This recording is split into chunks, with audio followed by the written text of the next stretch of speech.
उत्तर प्रदेश की परंपरा योगी जी ये रही है कि कोई मुख्यमंत्री बनता है तो फिर अपने बेटे को मुख्यमंत्री बनाता है, फिर बेटा अपने बेटे के लिए तैयारी करता है और हमने तो देखा पूरे परिवार में लड्डू बंटते हैं। देखिए, मुझे लगता है कि जातिवाद और परिवारवाद की राजनीति को और तुष्टीकरण की राजनीति को ही समाप्त करने के लिए संभवतः मुझे भेजा गया है और मैं उस कार्य को करूँगा। योगी जी, दुनिया को तो ये लगता है कि ये भव्य वस्त्र पहने हुए है, सन्यासी है, लेकिन राज सिंहासन पर बैठे हैं।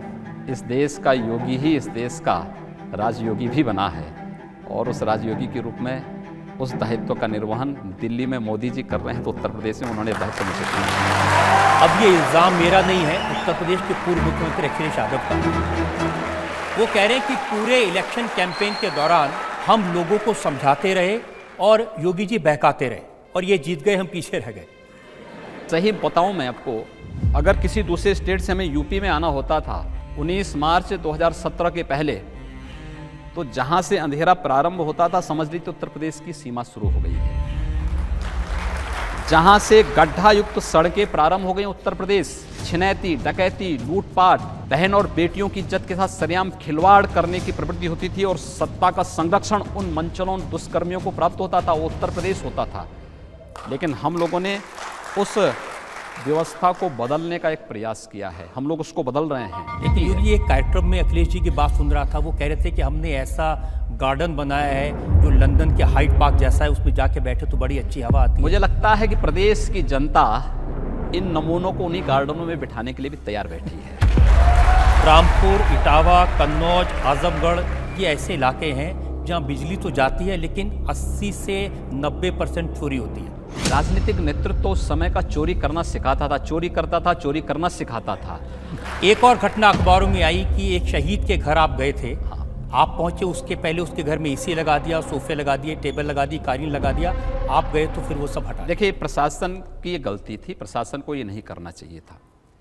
मैंने वहाँ उस परिवार के प्रति सम्मान व्यक्त किया, उस परिवार के उस शहीद के स्मारक को बनाने के लिए मैंने वहाँ कहा है, उनके नाम पे इंटर कॉलेज हम बनाने जा रहे हैं। लेकिन मीडिया की नज़रें इंटर कॉलेज और स्मारक पे नहीं गया, उस पंखे पर एसी पे चला गया।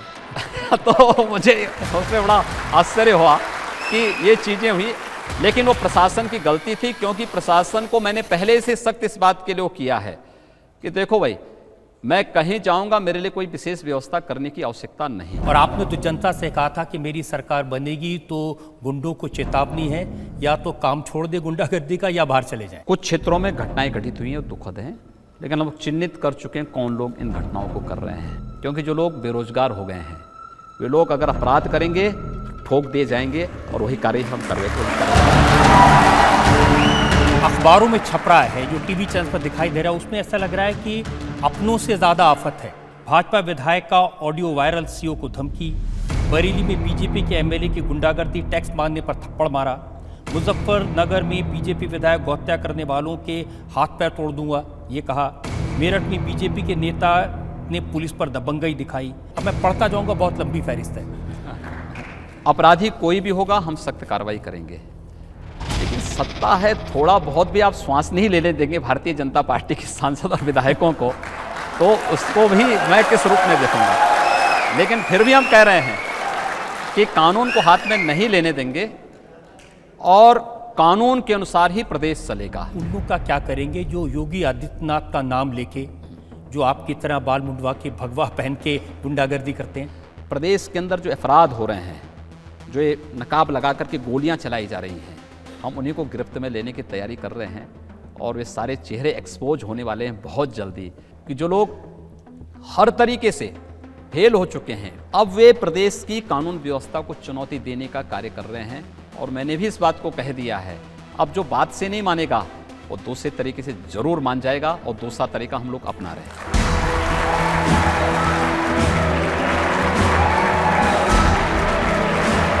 आपकी अदालत, 29 years of glory.